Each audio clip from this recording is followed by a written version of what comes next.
And that is absolutely right. A lot of us charter members got together and decided that we needed to even further polish and hone our speaking skills so we shine among our peers. So today, that's what I would like to tell you, are just a few additional speaker tips that will help you, again, polish yourself.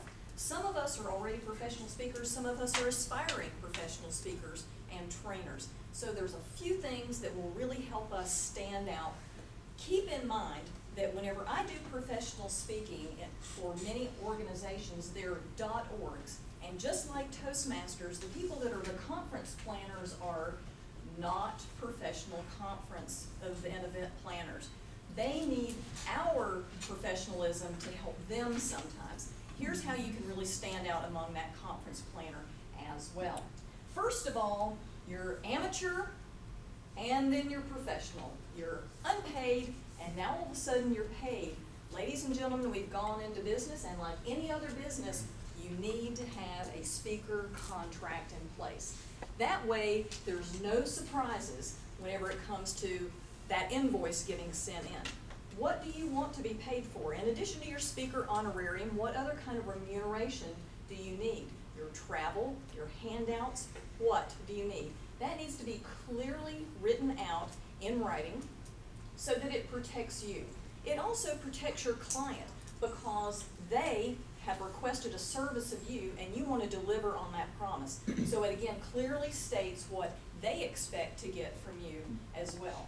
That way, when the invoice shows up, they don't have sticker shock, and when you get your paycheck, you're not feeling shortchanged.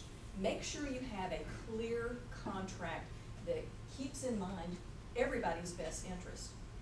Now, whether or not that needs to go on the speaker contract or not, there's some other things that you need to also spell out. How do you want the room arranged? What type of microphone do you want? If you don't specify, then more than likely you're going to be tethered to a lectern with a corded microphone and you won't be able to work the room. Specify everything that's going to help you be a presenter. Who's going to provide the projection equipment, the laptop, the presentation remote, all of that stuff that's going to make you feel confident and comfortable whenever you show up to present needs to be clearly spelled out in writing. Now, all of that is information that you're working with a conference planner months and months and months in advance prior to your speaking engagement. It's the old oxymoron, but what do we know about never assume? Exactly. So at least a week before your scheduled event, that's when you want to call up your conference contact and go over all the details one more time. If there's something that has slipped their mind, they have at least a week to get that worked out before your day of speaking. Now, in addition to that, it's really important that the day of your speaking engagement, or possibly the night before, you check out the room. I don't know how many times I have flown into a city the night before to a room or a conference center that I've never been to before in my life. It makes me feel more at ease if I can just go and look at that room. It helps me get in my mind how I'm going to work the room. It's going to help me get in my mind what needs to be fixed the next morning before I start speaking. Here's a good time for us to also trade a few cell phone numbers with your conference planner. What happens if your flight gets delayed or you have a flat tire on the way? You need to be able to communicate with that person that there might be a delay. You also want the phone number of the person who's going to let you in the building.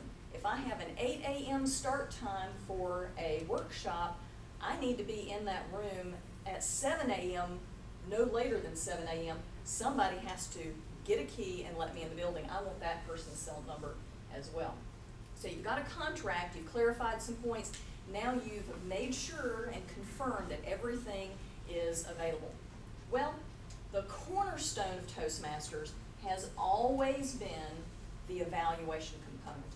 And just like in amateur speaking, just like in Toastmaster speaking, you want an evaluation of your presentation that you did at a professional event as well.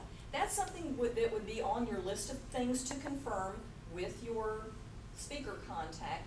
Who's going to provide the evaluation? Do you need to bring the form, or does that conference have an evaluation form? And how can you get access to that data? We know that the evaluation helps us personally to grow. It'll help you hone and polish that presentation so that it's better received by your audience. It's also going to hopefully help you get another speaking gig.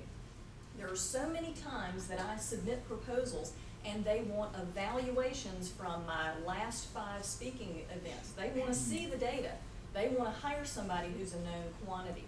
So I have a tickler file of evaluations. I call it my I like me file, Sally Field file.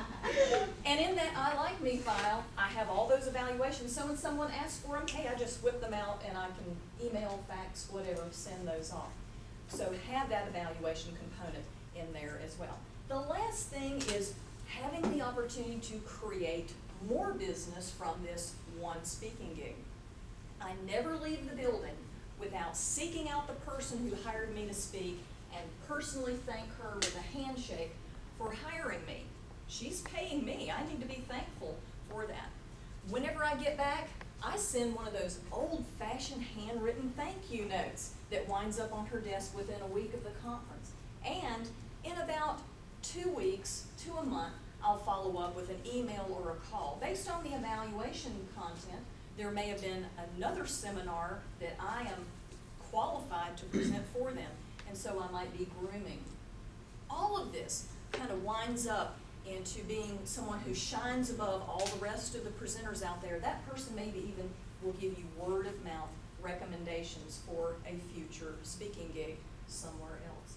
So ladies and gentlemen, at Toastmasters and the Advanced Communicator Toastmasters, we evaluate every facet, and I want you to think about evaluating every facet there is of professional speaking. I hope that these 5 little tips can make you, again, be a professional speaker and shine above the rest.